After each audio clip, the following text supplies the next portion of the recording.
जय जय रघुवीर समर्थ. समर्थ म्हणतात की रागाने मनुष्याचे भरपूर नुकसान होते आणि म्हणून समर्थ म्हणतात की राग आणूच नका. ज्यावेळेस राग येतो त्यावेळेस अखंड नामस्मरण करा आणि रागावर नियंत्रण आपल्याला ठेवता आलं पाहिजे. रागावर संयम आपल्याला ठेवता आलं पाहिजे. समर्थ म्हणतात की राग क्षणभरासाठी येतो. समर्थ म्हणतात की राग क्षणभरासाठी येतो आणि आपलं आयुष्य उद्ध्वस्त करतो आणि म्हणून समर्थ म्हणतात की रागावर आपल्याला संयम ठेवता आलं पाहिजे. राग येऊ देऊच नका, कारण हा रागच आपलं भरपूर काही नुकसान करतो असं समर्थांनी आपल्याला इथे सांगितलं. आणि म्हणून समर्थ म्हणतात की राग आल्यानंतर तू अखंड नामस्मरण कर असं समर्थ आपल्याला इथे सांगतात. आणि समर्थांनी श्री मनाच्या श्लोकातही आपल्याला एक श्लोक दिलाच आहे. नको रे मना क्रोध हा खेदकारी, नको रे मना काम नाना विकारी, नको रे मना सर्वदा अंगीकारू, नको रे मना मत्सरू दंभ धारू. मग समर्थांनी सांगितलंय की नको रे मना क्रोध हा खेदकारू.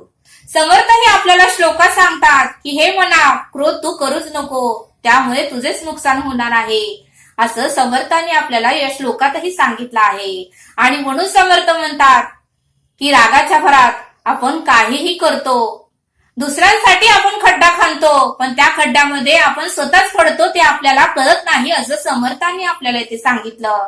आणि त्यासाठी समर्थ आपल्याला एक बोध देतात. एक गुरु होते आणि ते एका गावामध्ये आले होते.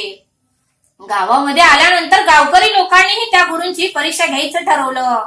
आणि गुरु आल्या गावातील 5-6 लोक आली आणि गुरूंना भरपूर शिव्या देऊ लागली, गुरूंना वाईट साईड बोलू लागले, गुरूंची निंदा करू लागले. पण तरीही गुरु काहीच बोलत नव्हते. 15 मिनिटं झालं, 20 मिनिटं झालं, अर्धा तास गुरूंना बोलले, पण गुरूंनी मात्र प्रतिउत्तर दिलं नाही. गुरूंनी मात्र उद्धट शब्द काढला नाही. गुरूंनी मात्र त्यांनाही वाईट साईड बोललं नाही. गुरु शांतच बसले. गावकरी लोकांना मात्र आश्चर्य वाटलं. आपण एवढा वेळ झाला यांना बोलत आहे, यांना शिव्या देत आहोत, आपण यांना वाईट साईड बोलत आहोत, तरीही गुरुदेव मात्र काहीही उलट बोलतच नाही. त्यावेळेस मात्र गावकरी लोकांना पश्चाताप झाला आणि गावकरी लोक गुरूंकडे आले आणि गुरूंना म्हणाले की गुरुदेव तुम्ही महाज्ञानी आहात, तुमचं सगळीकडे कौतुक होत आहे, तुमचं सगळीकडे नाव होत आहे आणि एवढं तुम्हाला आम्ही बोललो, पण तुम्हाला राग आला नाही याचं उत्तर आम्हाला द्या. त्यावेळेस गुरुदेव म्हणाले की एखाद्या ठिकाणी भयानक आग लागल्यानंतर आपण ती आग पाण्याने विझवतो. आपण ती आग कशाने विझवतो तर पाण्याने विझवतो, त्यावेळेस ती आग शांत होते.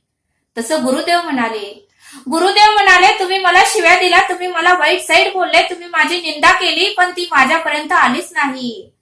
त्या सर्व गोष्टी माझ्यापर्यंत आल्याच नाहीत. माझ्यापर्यंत यायच्या अगोदरच त्या विझून गेल्या, तर मला राग कसा येईल.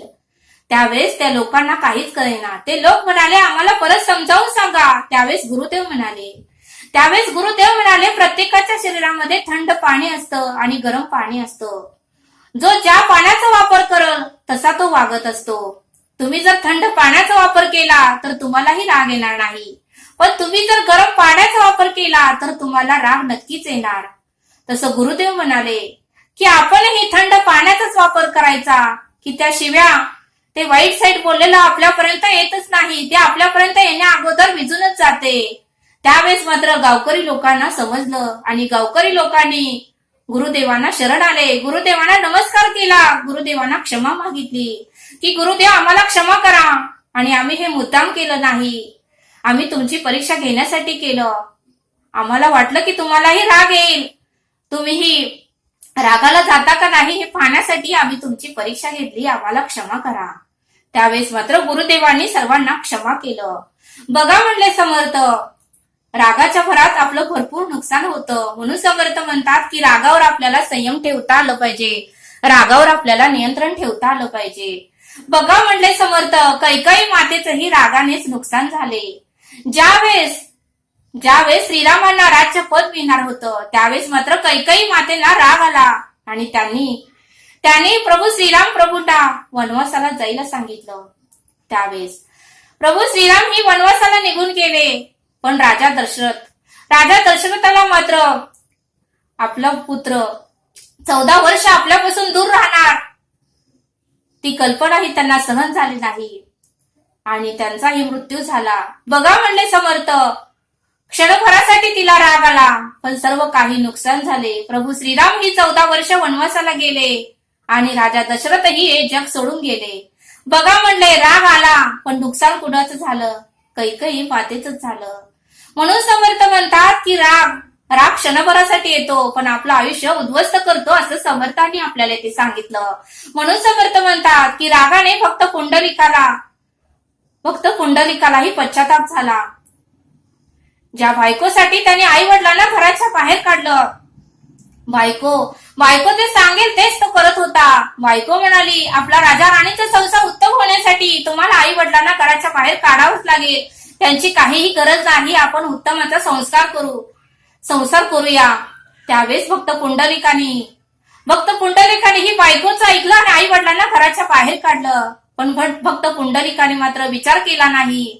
ज्या आई वडिलांनी आपल्याला लहानाचं मोठं केलं, त्रास सहन केला, आपल्यासाठी वेदना सहन केल्या, दुःख सहन केलं, आपल्याला लहानाचं मोठं होताना किती त्यांना त्रास झाला असेल, हे सर्व काही फक्त पुंडलिक विसरून गेला आणि बायको जे म्हणल तेच तो ऐकू लागला आणि आई वडिलांना मात्र घराच्या बाहेर त्याने काढलं. एके दिवशी तो रोडने जात असताना त्याची चप्पल तुटली. त्यावेळेस तो चप्पल शिवण्यासाठी रोहिदास चांभाराकडे गेला आणि रोहिदास चांभाराला म्हणाला की माझी चप्पल शिवून द्या, माझी चप्पल तुटली आहे. त्यावेळेस रोहिदास चांभार ठीक आहे म्हणाले आणि रोहिदास चांभाराने फक्त पुंडलिकाची चप्पल शिवायला घेतली. त्यावेळेस मात्र रोहिदासाच्या शेंडीला एक दोरी बांधली होती आणि मागे एक झोका होता. संत रोहिदास मात्र चप्पल शिवत असताना आपली मान सारखं हलवत होते, पण भक्त पुंडलिकाला कळे ना की संत रोहिदास चांभार हा मान का हलवत आहे. त्यावेळेस त्याने विचारलं की रोहिदास चांभार, तुम्ही मान का हलवत आहात आणि ही शेंडीला दोरी का बांधली आहे? मला सतत प्रश्न पडत आहे, याचं उत्तर तुम्ही मला द्या. त्यावेळेस संत रोहिदास चांभार म्हणाले की या प्रश्नाचं उत्तर तुम्ही स्वतःच शोधा, तुम्ही स्वतःच जाऊन बघा. त्यावेळेस दुसऱ्या खोलीमध्ये त्याचे आई वडील झोपले होते. एक झोका बांधला होता आणि त्याच्यामध्ये आई वडील झोपले होते आणि आई वडिलांना झोप शांत यावी म्हणून रोहिदास चांभार हे शेंडीला दोरी बांधून त्यांना झोका देत होते आणि हाताने चप्पल शिवत होते. त्यावेळेस भक्त पुंडलिकाने पुन्हा प्रश्न विचारला की तुम्ही हाताने का झोका देत नाही? त्यावेळेस मात्र रोहिदास चांभार म्हणाला की मला माझ्या संसारासाठी खर्चासाठी काहीतरी पैसे मिळवावेच लागतात आणि ह्यांना मी सतत झोका देत राहिलो तर मला पैसे कोण देणार? दोन्हीही कामे होतात म्हणून मी माझ्या शेंडीला दोरी बांधली आणि माझ्या हाताने मी चप्पल शिवतोय. एका टाइमातच दोन्हीही कामं होतात. आई वडिलांचीही सेवा होती आणि माझा संसाराचा खर्चही भागतोय. त्यावेळेस मात्र भक्त पुंडलिकाला पश्चाताप झाला, डोळ्यातून अश्रू येऊ लागले आणि घरी आल्यानंतर मात्र बायकोला सोडून तो आई वडिलांचा शोध घेण्यासाठी गेला. बघा म्हणले समर्थ, राग क्षणभरासाठी येतो पण पश्चाताप मात्र आपल्याला परत होतो, असं समर्थांनी आपल्याला इथे सांगितलं. आणि म्हणून समर्थ म्हणतात की क्रोध आल्यावर आपल्याला चांगलं काय, वाईट काय, उत्तम काय आहे ह्याचा आपल्याला विसर पडतो, असं समर्थांनी आपल्याला इथे सांगितलं. समर्थ म्हणतात की संत लोकांना थोडा सुद्धा राग नव्हता, म्हणूनच संत लोक या भवसागरातून तरले आणि म्हणूनच संत तुकारामांना लोकांनी किती त्रास दिला तरीही त्यांना राग आला नाही. बघा म्हणले समर्थ, म्हणूनच संत लोकांना परब्रह्माने साक्षात दर्शन दिलं, असं समर्थांनी आपल्याला इथे सांगितलं. समर्थ म्हणतात की एकनाथ महाराजांच्या अंगावर त्या ब्राह्मणाने 108 वेळा थुकलं तरी एकनाथ महाराज त्या ब्राह्मणाला उलट उत्तर दिलं नाही. 108 वेळा त्यांनी नदीचं आंघोळ केली, नदीचं स्नान केलं आणि ज्यावेळेस 108 वेळा थुकल्यानंतर त्या ब्राह्मणाची वाचा गेली. त्यावेळेस मात्र एकनाथ महाराज पांडुरंगाला विनंती करू लागले की हे पांडुरंगा, हे ईश्वरा, हे परब्रह्मा, ह्याची वाचा तू परत ये, ह्याचं काहीही चूक नाही, याची काहीही दोष नाही, याने तर पुण्याचंच काम केलं. त्यावेळेस एकनाथ महाराज म्हणाले की ह्यानेच माझ्या अंगावर थुकल्यामुळे ह्या तीर्थक्षेत्राचं स्थान 108 वेळा मला घडलं.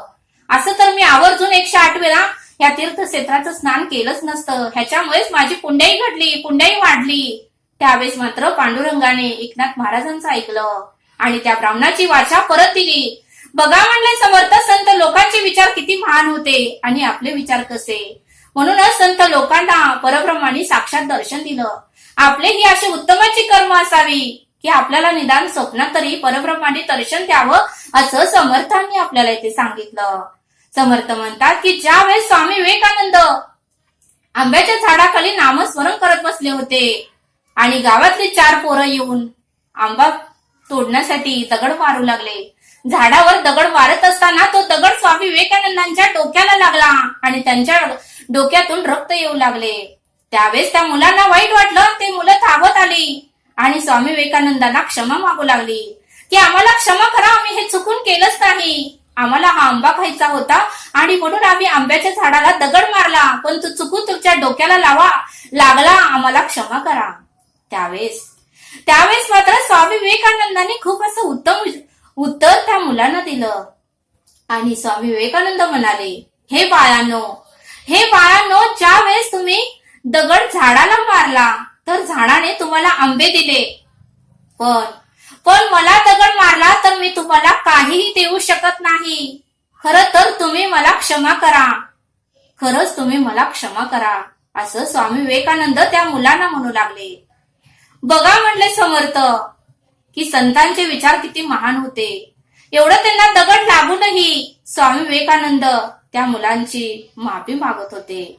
म्हणून समर्थ म्हणतात की संत लोक हे महान आहेत. आजही त्यांचं नाव निघतं आणि जोपर्यंत या जगात चंद्र आणि सूर्य आहे तोपर्यंत नाव त्यांचं निघणारच आहे, असं समर्थांनी आपल्याला इथे सांगितलं. समर्थ आपल्याला एक श्लोक देतात. अहिल्या सती लागे अरण्य पंते, पुढावा पुढे देव बंदित याते. बळे सोडिता घाव गाले निशानी, नुपेक्षी कदा राम दासाभिमानी. या श्लोकाचा अर्थ समर्थ सांगतात की अरण्यातून जाताना ज्याने सती अहिलेचा उद्धार केला, त्या रामाने रावणाचा वध करून त्याने बंदीवान केलेल्या सर्व देवाची सुटका केली. तेव्हा त्याच्या कीर्तीचा डंका तिने लोकात गाजला. असा तो भक्ताभिमान राम, तो दासाभिमान राम आपल्या भक्तांची कधीही उपेक्षा करीत नाही. असा या श्लोकाचा अर्थ समर्थांनी आपल्याला इथे समजावून सांगितला. तरी आता आपण येथेच थांबूया.